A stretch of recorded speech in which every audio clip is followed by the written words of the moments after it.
Just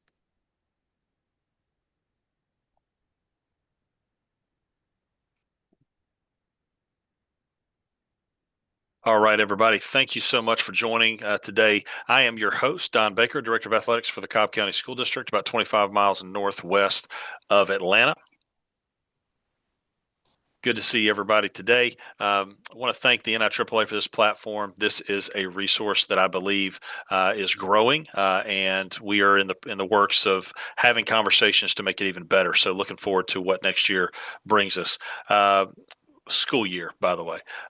We are excited that now the AD Roundtable is presented by Daktronics, the experts in scoreboards, video displays, and audio systems trusted by high schools across the country. Whether you're upgrading your scoreboard or dreaming of a big-time video board, Daktronics has the tools to make it happen and even help you pay for it through sponsorship opportunities. They've been doing this since 1968, and they know how to make your game day unforgettable. Learn more at daktronics.com. As always, if you have a topic that you'd like to discuss or a question for our special guest as we talk, please put that in the chat. Becky will help us facilitate that as we work our way through our conversation today. So today we are joined by Coach Jim Johnson based on what transpired in a few short moments in early 2006. Coach Jim Johnson is now an authority on the subject of realizing your dreams. In his many public speaking appearances, the Rochester, New York resident relates his role in a basketball game that got Hollywood calling. He also emphasizes the importance of teamwork and sportsmanship, delivering his talks with a heartfelt style that has brought audiences to their feet. Coach, thanks for saying yes and welcome to the AD Roundtable. Thanks, Don, for having me. I'm looking forward to it. All right, good deal. So, Coach, give us, and maybe for those that don't have any context, and may not know the background of the event that led you to placing JMac in that game, maybe talk about that for a moment to kick us off. Sure. So Jason's game was in 2006, but he came into our program in 2003 and tried out for our junior varsity team, did not make the team, but served as our team manager. And I really started to fall in love with the kid because he had so much passion for basketball. He was very small in stature, and Jason's on the autism spectrum. But the thing that really touched me was after his sophomore season, he came to all our off-season workouts, and he really wanted to make the varsity, the team I coached. And when he tried out his junior year, I told him that he wasn't quite good enough to make the team, but I'd like to offer him the team manager job. And one little funny story, at that point in my career, I was kind of known as the coach that couldn't win the big one. For those that have coached a long time, I had many winning seasons, but we would lose in our postseasons and tournament.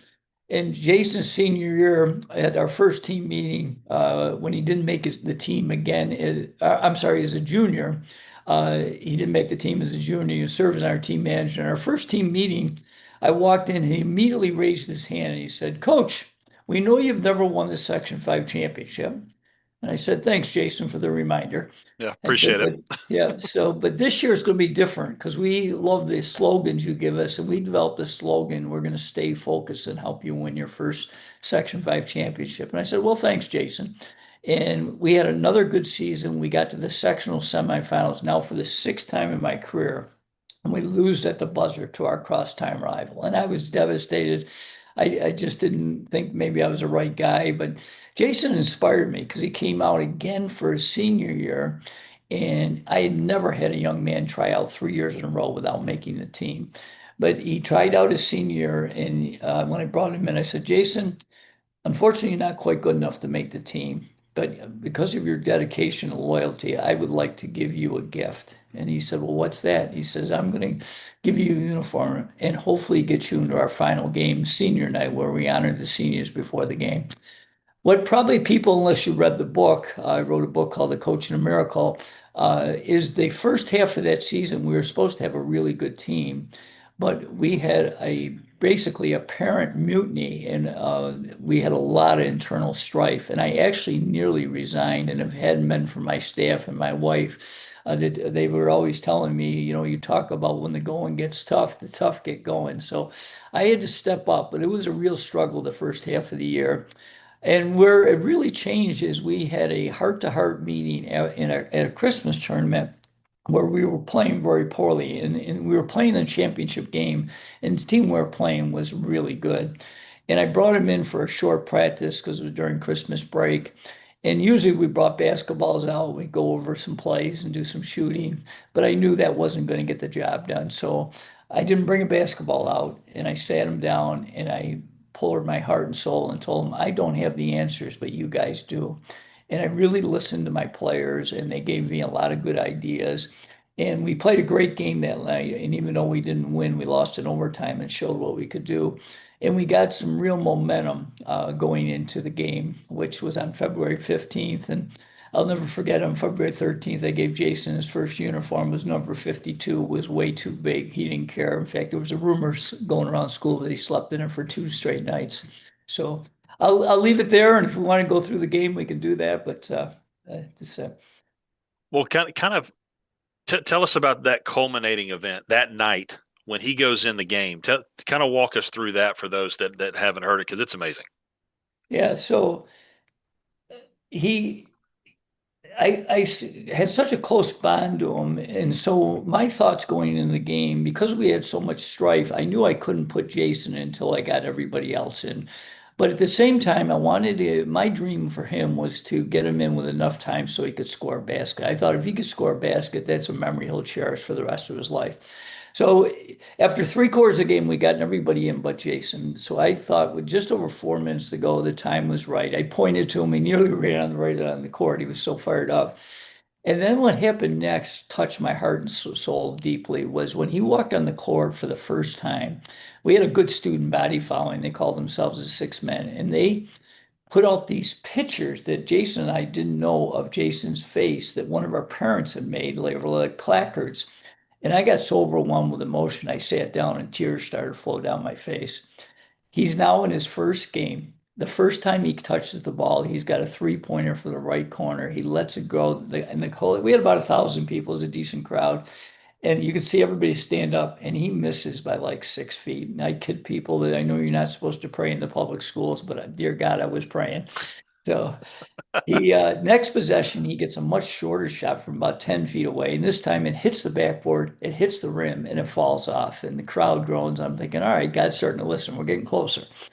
Third possession, he has another three-pointer. This time he lets it go. Magic. It goes in. The place just erupts. And I'm thinking, God must be a basketball fan. Not only has he scored, he's got a three-pointer. It can't get any better than this, right? Well, that was until the next possession. He made another three-pointer. And then I'm going to interject. 6 months after that game, Jason's at the ESPY Awards in Los Angeles. He's up for the greatest sports moment of the year. And I kid you not, his idol was the late, great Kobe Bryant. And there were 4 finalists for that ESPY. And one of the other finalists was Kobe Bryant. Kobe had scored 81 points for the Lakers in a game that year. And Jason met his idol and beat him out for the ESPY. Well, how did he do that? Well, he didn't just make one three. He made a bunch of threes, and his only two-pointer was actually his foot was on the line. And the two things I'll finish the game was with about a minute to go, the place is just in pure bedlam. And tears are rolling down my face. I cannot believe what I'm seeing. And I get a tap on my shoulder, and I'm shocked because I'm sitting on the bench. I look behind me, and it's J Mac's mother, and she's bawling her eyes out, and she whispers in my ear, Coach, this is the best gift you could ever give my son. And of course, I cried harder. I was so touched. And then this is how the game ends. Our opponent that night, it was Spencerport High School, and I want to give kudos to their coach and players. They were really good sports that night. But they score, and our player takes the ball out of bounds. And he normally would throw it to our point guard, but he throws it to J-Mac. So he's dribbling down, and I see the clock ticking down, 7, 6. I thought he was just going to go in and make a layup. Oh no, he like slows down almost for the camera, and he shoots a three like 3 feet behind the arc, almost an NBA three. And I'm thinking, Jason, don't shoot from there. You're going to ruin this moment. He launches this rainbow, swish. And the next thing I look over, and it's like the movie Rudy. The whole crowd ran on the floor, and our players put him up on their shoulders. And I'll never forget, at that point, he had no idea how many points he had scored. And our public address announcer comes on and says, the leading scorer for Greece Athena tonight, J-Mac, with 20 points, including 6 three-pointers in less than 4 minutes. And the two things I'll close with this is that number one, what touched my heart so deeply was the 4 other players on the court, because we always talked about what a team was all about. but it manifested out of their own hearts. I never asked them to pass Jason the ball, yet in those last 4 minutes, they passed the ball to Jason every possession. Although I do kid Jason still to this day. Jason, I'm still looking for your first assist. You didn't pass the ball once. Uh, and then the other thing is I felt I did it for all the right reasons. We didn't have any media there. The only responsibility back then is I had to call in our local newspaper, and they didn't make much of a deal out of it. And how it actually exploded around the world is Jason's speech pathologist that I didn't know very well. He came to the game and he called one of our TV stations, said, "You've got to borrow the video from the coach." And they did. And within a few days, it had exploded around the world. That's just an unbelievable story. It's even better to watch because I remember when it happened and was just blown away by it. Now, the JMac moment happened because you intentionally created an opportunity for someone else, and you didn't just intentionally do it in that moment. You did it that was put in place well before that moment actually happened. How can leaders become better at recognizing those transformational moments before they happen, to be able to look around that corner, know that there's something there, kind of plant that seed, but then harvest it later? I think, everything that happens, it starts with the leader being intentional. And one of the things that we really tried to do is to teach our players how to deserve victory. And Jason really embraced that. And so every day he always came with a service mindset. And, because I had other managers and I never done this, and what made a difference was that I felt he deserved an opportunity because of his loyalty, his commitment, his willingness to always go the extra mile. So I think as a leader, one of the things in creating moments is you got to teach the people you're working with is how to deserve it. And it starts with, we always talk about being great in the things we can control. And the two things we really emphasize is your attitude and your work ethic. And Jason's attitude was positive every day and his work ethic was great. And those are the things you're trying to teach people because, special moments like that only occur when the people that are involved deserve the opportunity. And he certainly deserved that opportunity. Good stuff. Now, coach, coaches they often focus on wins and losses, and I understand that they're Yeah. competitors, and that's you play to what you play to win the game, right? I know that's a famous phrase. Right. How can athletic leaders create programs where every student athlete feels seen, valued, connected? I know that we have a principal in my district that at graduation, she starts that speech by, if you're an athlete, stand up. If you're in student government, stand up. If you're in the band, stand up. And the purpose of it, she goes through this whole list. So that at the end of all of the things she is saying, every kid in that senior class is standing up. She makes it bulletproof so that Wow. every one of them is seen in that moment, and they make that. She's able to make that connection with them. How do we balance competitiveness with compassion and relationship building? Because I think sometimes it's difficult for coaches to get both sides of that coin, if that makes sense. Yeah, it makes a lot of sense. So, just like your principle there is the idea that it's important to her and it was important to me, and I think it's important to leaders. So the first thing I always talk to leaders about is the first person you got to lead is yourself. And as obvious as that statement is, one of the things one of my presentations, actually a couple of them, I really emphasize that leaders talk about and discover their own personal mission statement. So you got to find out why. Simon Sinek made that famous in a book, and you know your why. And that was helped me immensely because when you mentioned Don wins and losses, when I got into coaching, that was a major thing. And I still wanted to win at the end of my career, don't get me wrong. But what changed is I got clarity of my own personal mission statement, which is to be an outstanding role model that makes a positive difference in the world by helping others make their dreams come true. So when I got clarity, that helped me. Secondly, after my first program that was a disaster, we won one game and they let me go.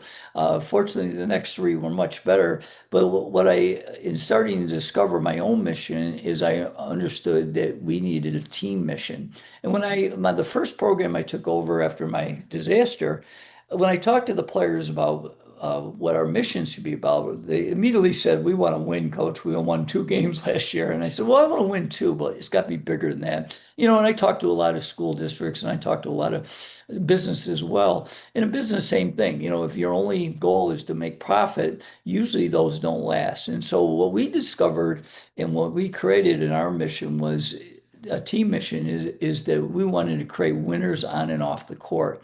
And as a leader, you got to share the clarity of what it is to win on the court. Winning in the scoreboard is part of that, but are you a great teammate?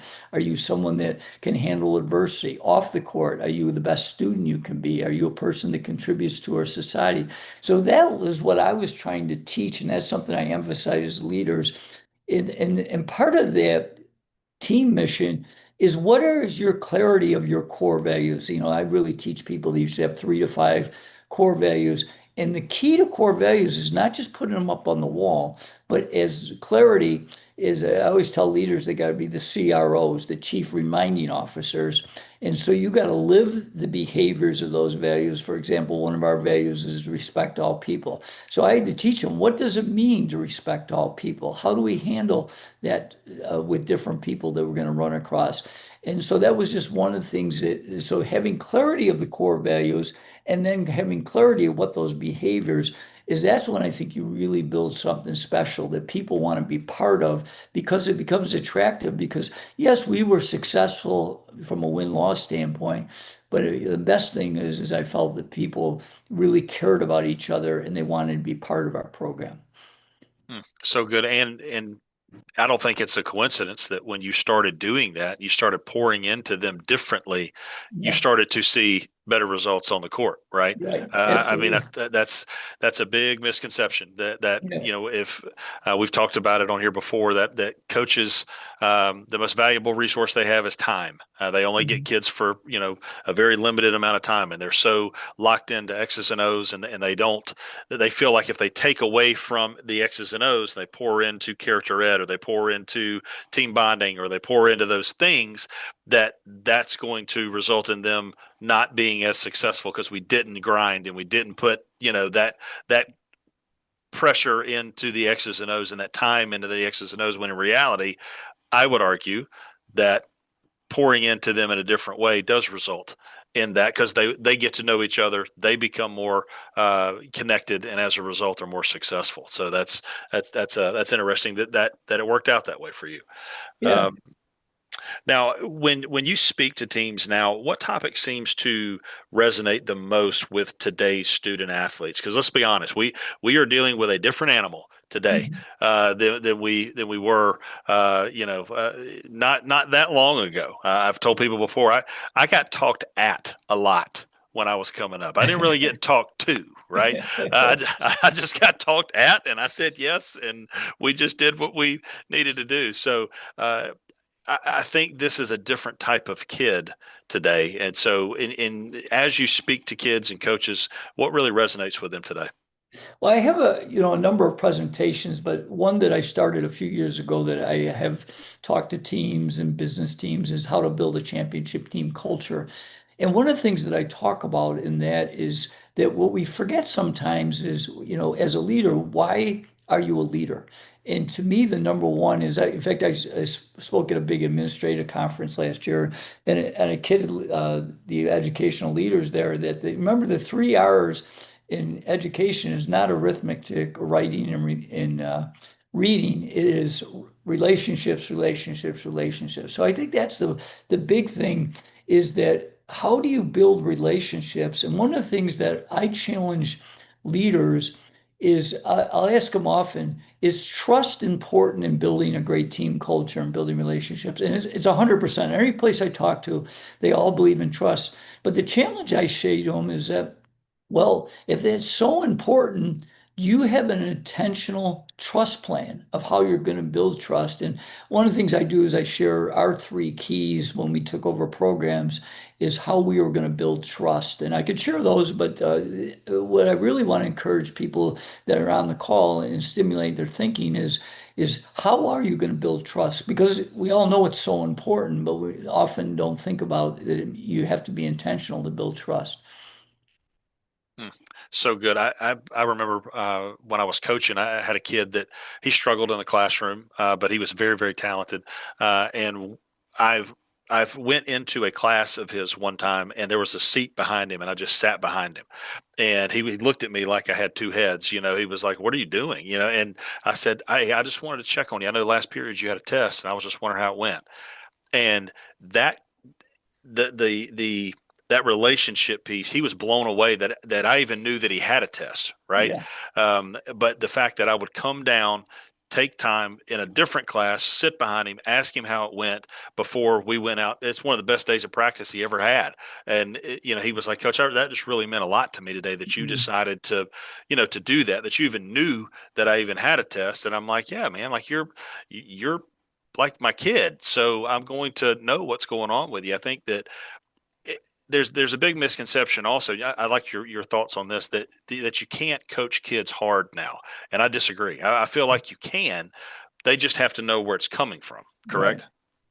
Absolutely. I think it's all caring. And, like a couple ideas that I share is then, for example, when I took over programs, our programs, we had five teams. We had two middle school teams and three high school teams. And when I took over, when we picked all our teams, I recorded every kid in our program, not just the varsity where I coached, every kid in our program, their birthday. And I put it in my calendar, and everyone received a personal birthday card. And then, it's all in what you emphasize, right? So in building relationships, like we wanted our players to be student athletes. So one of the things that when our report cards came out is that anyone that made honor roll or above would get a personal note from me. And of course, it was posted on our bulletin board. It was also presented in front of the team who made it and congratulating them. So again, it's what you emphasize is going to people, they're going to realize it's important to you. And I think those are the things in just getting to know your players and your people.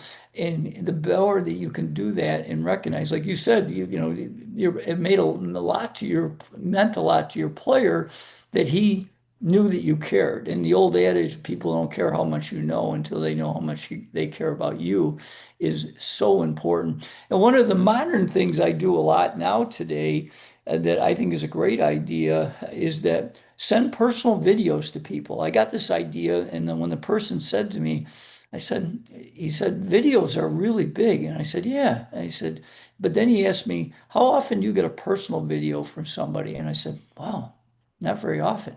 And so that's something I on average, send out three or four personal videos.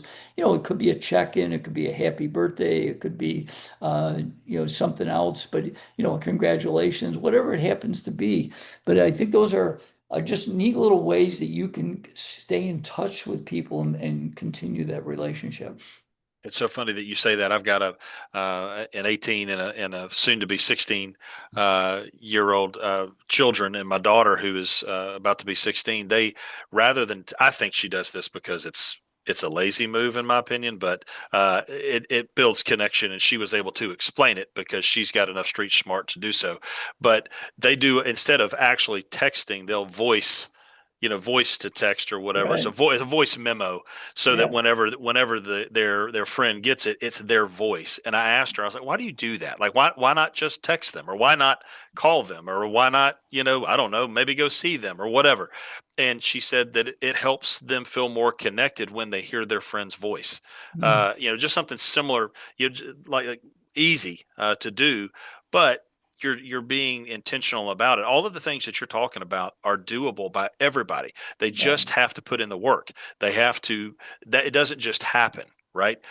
Connection is not easy. Connection is built over time, and I feel like what you're talking about is, and what leaders need to hear is that intentionality. Whether that's you put it in your calendar or whatever. Um, but just an unbelievable story. I know that one of the things that I like about the book, which is our book recommendation for this month, is your book, A Coach and a Miracle, is the way that you have the action steps at the end of the chapters, and that kind of drives home whatever it is that is going on in that chapter. And one that really stuck out to me was that idea about thanking people who have helped you. Mhm. It's kind of toward the end of the book there, where it's just talking about reaching out to those people. How many times have we had people that poured into us, and either we didn't say thank you in the moment, or it didn't even hit until later, and then that person, may not be with us anymore, that kind of thing. Maybe kind of speak to that for just a second. That idea about thanking those that have helped you along the way and the importance of it for both parties.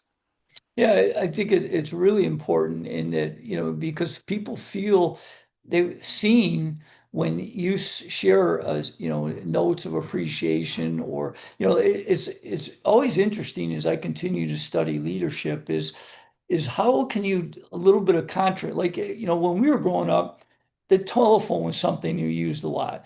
Now, I don't make as many calls, but you know what I have started doing? One of my resolutions this year was I'm going to at least reach out to somebody new that I haven't connected with in a while with a phone call. And sometimes I get a hold of them, sometimes they call me back, sometimes they don't ever call me back. But it's just a little bit because that was very popular when I was growing up. It's not so popular. In fact, when I would call my players, they would never pick up. If I texted them, they would respond to me. So you got to understand where that. But the other thing that the power of writing a note to somebody, because what happens is like I have a file that I keep of nice personal notes. Whereas if you get a nice message, yes, it's very meaningful, but it's usually not kept. Where Mhm. when somebody takes the time to write out, whether it's a card or just a personal note, that's a really powerful thing. Uh, and I remember reading a story about Doug Conant that ran a Campbell Soup. And one of his intentional processes was he would write personal notes to people, and the company was all over the country. And he was amazed when he would go and visit different offices, how many people had his note on their bulletin board, the Mhm. power of that. I think there's great power in that. We only get 24 hours a day, Yeah. and if someone took a piece of that is so precious, because that's time is, to do that, they took time out of their day to write a note to you to thank you, whatever it may be. I do the same thing. I've got a folder on my desk where I keep all of those, and when you have those tough days, they're great to go back to go. You know what? Yeah, yeah. Maybe I'm not horrible, right? I had a bad day today, had a bad moment today, but these people in this drawer said that I was okay. And so I think there's great power in that. Coach, thank you so much for the time today. Before we let you go, like to open it up a little bit. Don't know if anybody has any questions or anything they'd like to ask, Coach. Feel free to unmute yourself if you do. Don, I'm gonna have a question, so Go ahead. I'm gonna fire away. Coach, I want to thank you for joining us. Thank you for pouring into our profession and pouring into us today, taking time out of your day to do that.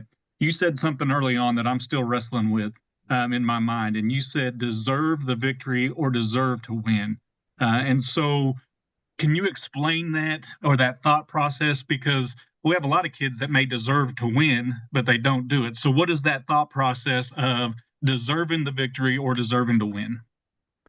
So I think that's a daily process that we really tried to build in teaching our young people that deserve to win doesn't necessarily mean that you're always going to win. And that's part of the teaching moment is but I was a big student of John Wood and it's fascinating that he won 10 national championships and yet he never talked about winning.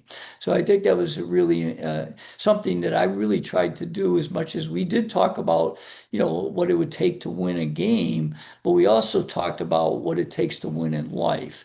And that's what I felt my duty was each day is to teach our young people of what it takes to be a winner on and off the court, as we talked about. So, I believe effective leaders are, I call it, I'm a big acronym from all my educational years. I call it the CST, the chief storyteller. And one of the things that I spent a lot of time telling our players was stories of both warnings and examples. And, I may bring up a player that is of great talent, Yet I would tell the story, how come that player is on a team, they never win? And then we would talk about that and share, there's probably reasons why, even though he was a very talented player, they didn't win. And then, another day I would tell a story of an example and say, well, here's another player that's pretty talented, maybe not as talented as the guy we talked about last week, but this guy, why did they win? And we would talk about that and really try to help them figure out what it takes to, win on and off the court. And then I think as you build a program, your best examples are your former players. And, when you build something that's really successful, they come back, they'll share ideas. I brought them back in to speak to our teams. That stuff is all really important. And you just never know. Like, my book, I talk about how to help people make their dreams come true. And that was my first keynote. And, it's crazy with J-Mac's story. And then, my last year in coaching, I had a kid that was a pretty good player, but he was undersized. He went to a mid-major, and yet he played 2 years in the NBA. So you just never know. In fact, when I was sitting watching him play for the Houston Rockets, even though they weren't very good, it was amazing that I'm watching a kid that I coached playing professional basketball. But really, to answer your question, it's intentional on how you plan each day and what you're trying to teach the people you're working with. And I think having stories that both illustrate warnings and examples is a powerful way to do that. That's really good. You talk about that defining the victory that you deserve. It may not be that game. It may Right. not be that season. It's you have to define what that victory is, and you have those players come back. I think that's gold to be able to come back and go, listen, all of the things that he said, they have made me a better employee. They've made me a better husband or wife. They've made me a better parent. All of those things. That's the victory, right? I mean, that's that. Anybody that's in education, it's like playing the stock market. We don't get a quick return. We have no clue if everything we're doing is working until they leave, go out in the world, and come back and say I was ready. And so I think that defining that victory that you deserve is important, and a way for a coach to do that, especially in a situation where maybe those wins and losses aren't coming as much as you'd want them to. I think that's really good. Anybody else? One other thing I'll share is that one of I talk about 7 leadership keys, and one of them is a very obvious one, but I didn't follow my own teachings, and that was lead by example. And as I mentioned, that I was known for a long time as the coach that couldn't win the big one. Ironically, we won our first Section 5 championship Jason's senior year after his magical game. But what I learned was I felt like I was a good example, but in trying to really think myself, I said, you know what? During the postseason, I was putting so much pressure on myself that I wasn't the same person. And so I made a pact with myself after Jason's game that no matter what happens in this postseason, I'm going to be the calm in the storm. And we got to the semifinals that year. We blew a 10-point lead. We were losing the fourth quarter, but I was a different coach. I handled the pressure much better. They responded. And then in the championship game that year, we were down 14-3 after 4 minutes. And, but I was a different leader. And that manifested the fact that Jason came back and volunteered my program, and we won 6 championships together. So for a small fee, I will rent him out to you. He definitely is my good luck charm. Oh, that's good. Well, Go ahead, Don, Becky. I do have a question. Yeah, it came from the group. Just some inquiring minds want to know, and you kind of half answered it just there. But what is JMac up to now? And obviously, it sounds like you guys are still in contact. If you can just share a little bit of that go forward away from that season. Yeah. Well, to give you a couple things about JMac. So he volunteered my program my last 8 years. I coached 10 years after that magical night or magical season. And in that game, he was 5'9", about 115 pounds. He couldn't bench press 75 pounds. He was not physically very strong. He had a growth spurt, which I thought he might have because his dad's 6'6" and his mom's 5'2". So he had growth spurt. He ended up being 6'2". He's now about 6'2", 175. And I'll tell you a quick story. So a couple of years into our coaching together, he comes in the office after the season. He says, Coach, I really love coaching with you, but I miss doing something competitive myself. I'm going to get back into running, because he was also a runner in high school. I said, really? What are you going to do? He says, I'm going to run the Boston Marathon. I said, well, don't you have to qualify there? He goes, yeah, I'm going to run the Rochester Marathon. Now, at this time, he's in his mid-20s. And, I've never run a marathon, but I was a runner in high school as well. So I know enough about running. I said, well, Jason, what's the qualifying time for the Boston Marathon? He says, 3 hours and 5 minutes for my age.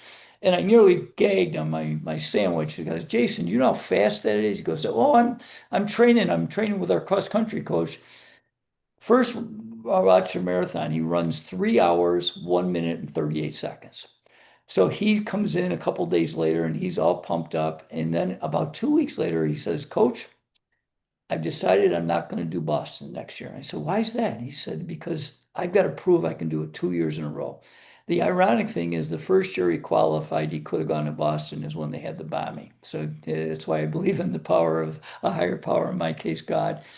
So he comes back, he runs the Rochester Marathon again, runs it in 3 hours and change, like 40 seconds.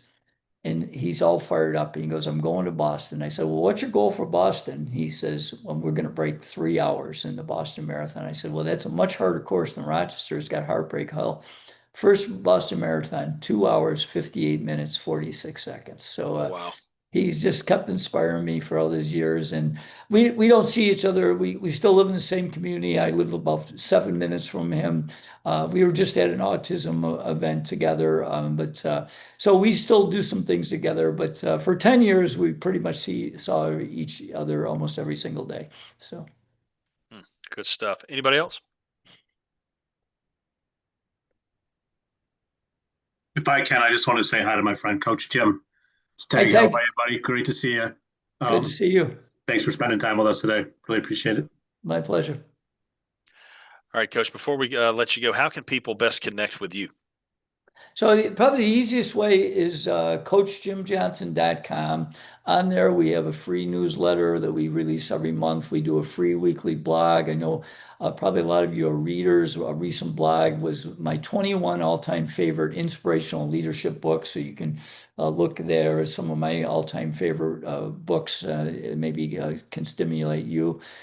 We also do a podcast. We've been doing it for 5 years, called the Limitless Leadership Lounge, that is to help young and emerging leaders. We've interviewed leaders from all over the world, and we release that every Wednesday.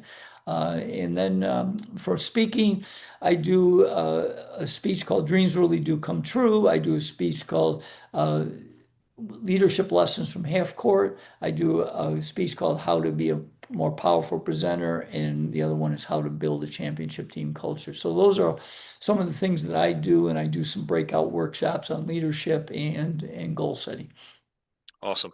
Coach, thank you so much for the time today. You've made us better, and feel free to hang out if you want, or you can take off. But thank you so much for hanging out with us today. My pleasure. It was great. Thanks, Don. Absolutely. All right, we're going to pivot real quick to another aspect of what we do on a day-to-day basis.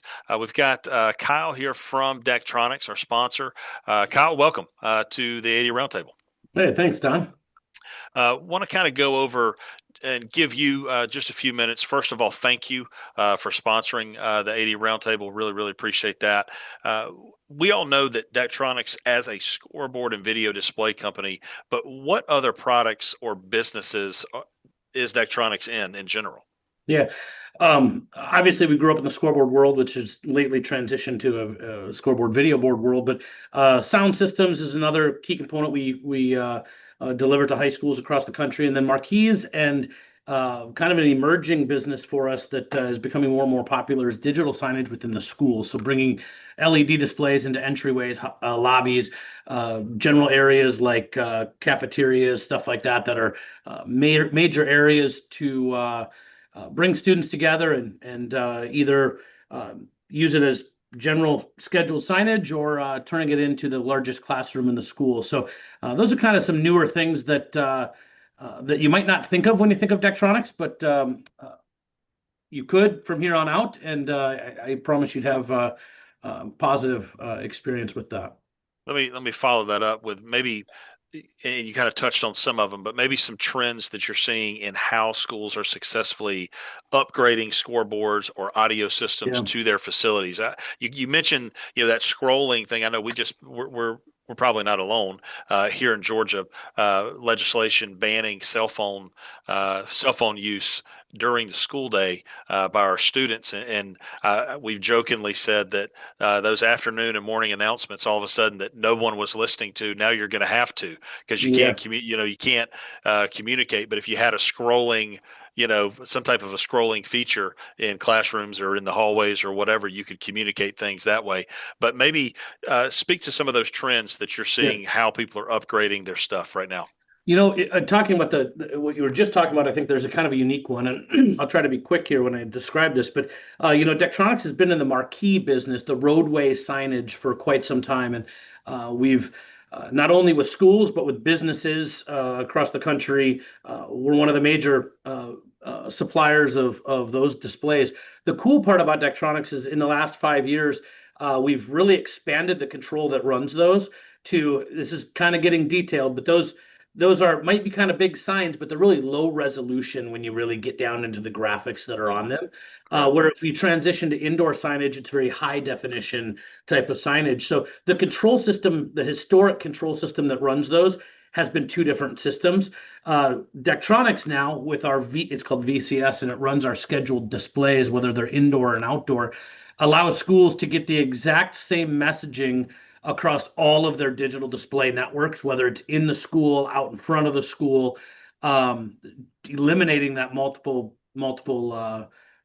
control for display. So that's kind of the biggest one big trend in terms of what schools are doing. Now, I want to maybe pivot a little bit to going to Coach Jim's presentation, and I really liked how he talked about the principal giving the graduation speech, having everybody stand up. And we all know that some kids are just not athletes, and some kids are even hard to get more involved with athletics in general, or more involved with extracurriculars.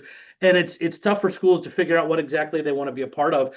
And one of the biggest trends we see, and I'll come right back to that here in a second, one of the biggest trends we see in high schools today, which we've talked about before, Don, I think on the podcast, is video displays and how they're coming, and everyone's looking at video. And our sales team says, if everybody's not buying video, they're at least asking about it and talking about it. So we know it's all out there.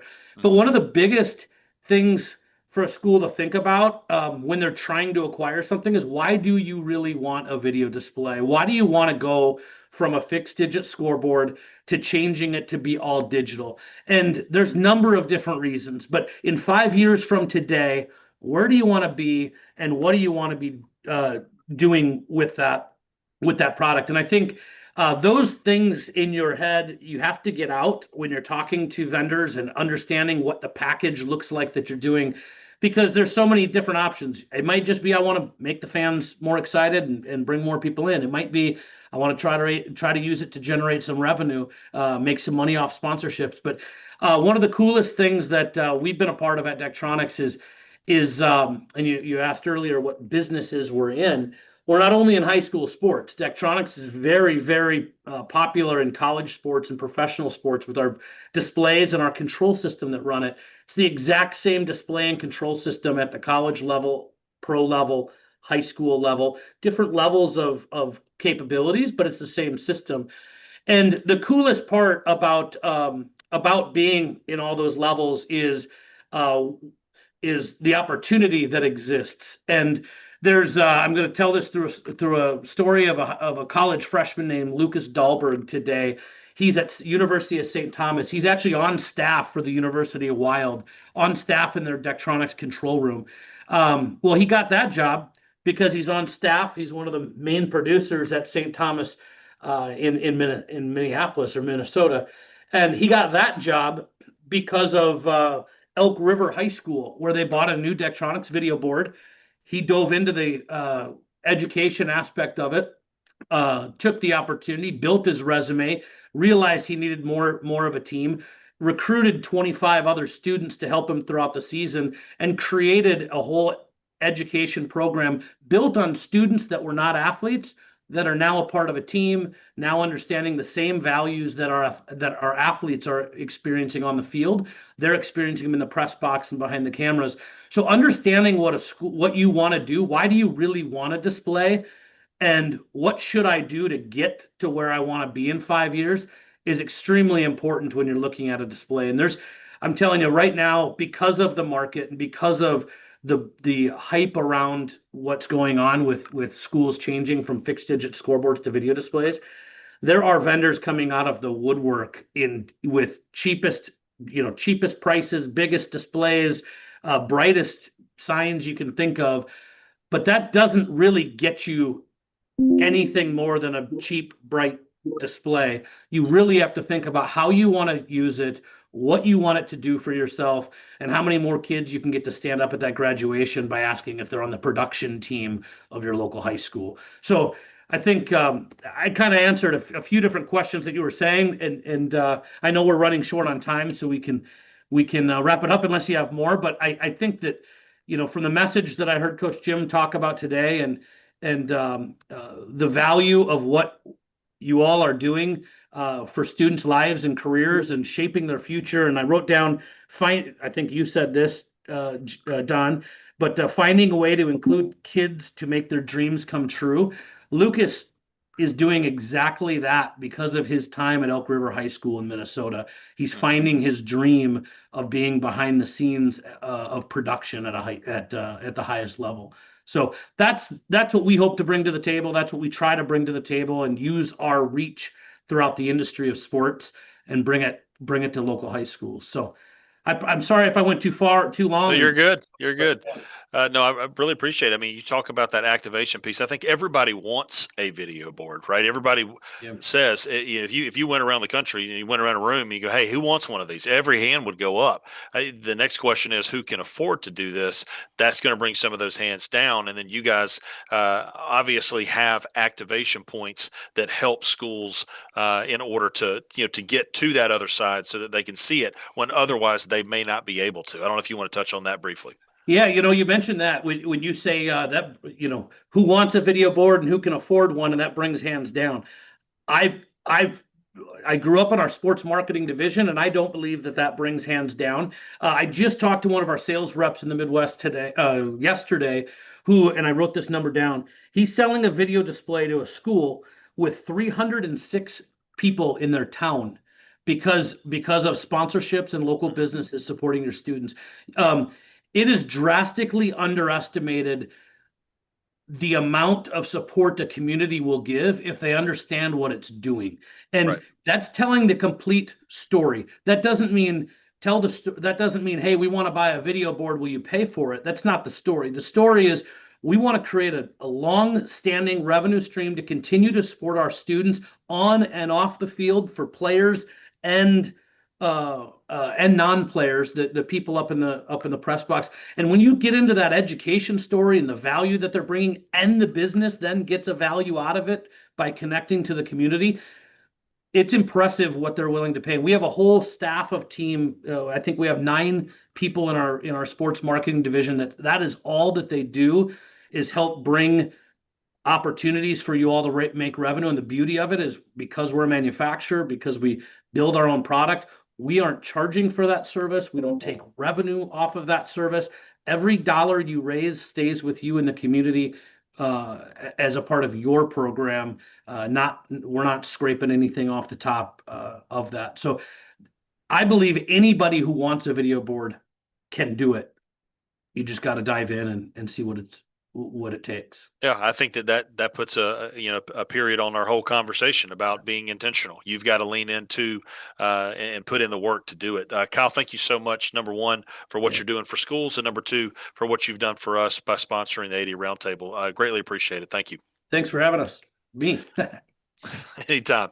I know that Coach has his podcast that he mentioned. Additionally, our podcast recommendation for this month, that may have been one we've done in the past, but I wanted to kind of bring it back up because of some of the stuff they've recently done. But the Pure Athlete podcast, it is a podcast that is hosted by former Major League Baseball player Jeff Francoeur, Britt Lee, and Brad Williams, who are kind of the brains behind Pure Athlete. Not that Jeff's not smart, but he brings some street cred to it as a player. And they have recently, it's a podcast that is focused on youth sports. So middle school ADs, it would probably be right in their wheelhouse. High school ADs, we're a little further away from what would be considered youth sports, but they talk about the recruitment process as well. But they have recently had on the ADs from Clemson as well as University of Georgia, talking about the changing landscape at the NCAA level and how they are navigating it. Kind of listening to those ADs and how they're navigating this world, I think is a home run. Two really good ADs, and so I would strongly suggest that you check them out because they do a really good job with that. Kind of wanted to, as we close out, wanted to show you a clip. Right now, the SEC is in the process of their spring meetings, and the SEC Commissioner Greg Sankey, he is speaking pretty much on a daily basis while they are down there. And one of the things that anytime that he speaks, I feel like he is an elite leader. And anytime he speaks, I feel like it's something that we need to lean into and listen to. So I just wanted to share just a couple minutes of something he was talking about recently. The question dealt with the way that the NCAA and revenue share and how they're navigating NIL. You're not going to be able to hear the question because you can't really hear it. But the question was essentially, how do you know, or how do you ensure that everybody is playing by the rules that have been, set aside? They're not tampering when they shouldn't. They're not doing things they shouldn't do. I mean, let's be honest. They just took the table that was the money that was under the table and they've put it on the table. But they do have guidelines that they are supposed to be following. And that was kind of the question. Like, what is your opinion on that? How do you keep an eye on everybody at all times? Manifested yet, and do you see that as a possibility in the future? And I guess for a third, would you be okay? I think. Okay, so I had to stop myself there. Let me go back to COVID. You probably could find this quote. One of the lessons of the summer of 20 is, in times of uncertainty, what people need is clarity. I think that's a really healthy principle. I credit Andy Stanley, who's a pastor of a church in North Atlanta, with that. And Scott Strickland sent me the podcast at a time when we were struggling. Really, really helpful, kind of as a North Star. I actually think that same principle applies right now. And I think that applies for eligibility. I think that applies for transfers, for tampering, for what is and is not acceptable behavior pre-enrollment or post-enrollment. And yeah, I think the same around communicating what's happening economically. But there are, as I understand, I don't have a law degree, antitrust concerns that can be introduced to that. And so we have to be careful. That doesn't mean we have to be dead in the water. And I think you're going to hear continually that people want more and more insight and transparency, because information is controlled by different people. It's just not controlled by the institutions who have to make the decisions. And that's why that one, I think, has risen to the top. But I'll go back to, from a principle standpoint, in times of uncertainty, which we're in a time of uncertainty as we go through transition, what people need is clarity. And there's a list of those elements for clarity. So again, I think that's gold. I don't really care what the context is. I thought that was just excellent. And we all know that everything that happens at the collegiate level finds its way to us eventually in some way, shape, or form. Not trying to say that we're anywhere close to having revenue shares and all that kind of stuff. You got to make revenue to have a revenue share. But I think that in times of uncertainty, what people need is clarity, is a universal leadership message that I think that everybody can learn from. Again, today, I believe they're calling it the Protect College Sports Act. This is something to really follow. It is Senator Ted Cruz and Maria Cantwell, so a Republican and a Democrat, detailing this legislation: one-time transfer, 5-year eligibility, a pro player ban. We've seen some of that where you've got professional players that are working their way back into the NCAA or trying to, a 5% max agent fee for these guys that are these rogue street agents that are taking advantage of kids, capping what their fee could be, and also a rule in there about coaches leaving until that season is complete. And so that is something that will affect us, because I think we can, if you're on this call, you have seen your kids receive less opportunities due to the transfer portal and NIL at the NCAA level. Your college signees are probably down, or your Power 4 signees are down. I'm telling every kid that'll listen, if a Division II or Division III school calls you, you better answer the phone, because that may be the only call that you get. But legislation like this will help give high school kids an opportunity, and that they're losing at the moment. And so just kind of wanted to put that out there. That was the brand new, hot off the press today. So wanted to kind of drop that in there, because that's something that will affect us. And we're all in times of uncertainty. Either you're coming out of it, going into it, or you're in it.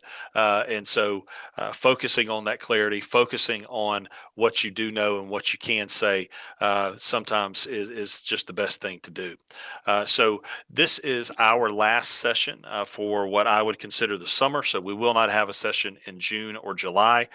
We will be back in August with former top-ranked athlete Britt Hunter. She was a basketball player at Duke and UConn. Had a pretty significant injury that resulted in a pivot for her from something where she thought her life was going to be to what it ended up being. And she is again, she in her speaking and in her writing, she fuses athletic grit, business acumen, cultural relevance to guide elite leaders toward lasting impact. And oh, by the way, she's the first female to compete in the McDonald's All-American Slam Dunk Contest. That's a side story. But I think that gives her some street cred too, because that's pretty impressive. And so again, I can't thank you enough for showing up week in and week out. As we talk, I scroll through the names, and I see people that were with us back when let's see, I'm going to use Phil's pre-NIAAA acquirement of the AD Roundtable, but some of y'all have been with us for a long time, and so I really do appreciate that. I thank you for taking the time today. We hope that you found value in it. If so, please tell a friend, tell your state organizations, get them involved so we get more people on this call and benefiting from it. Lastly, again, I want to thank our sponsors, our sponsor, Daktronics, bringing big league scoreboards and video displays to high school athletics. Learn more at daktronics.com. And just keep in mind, folks, you have been placed where you are for a reason bigger than yourself. Take care. Have a great summer. Please rest. Pour into yourself, please. And because at the end of the day, you've earned it. So do that. Keep pouring into kids, but definitely pour into yourself as well. And we will see you in the fall. Thank you, everybody, for your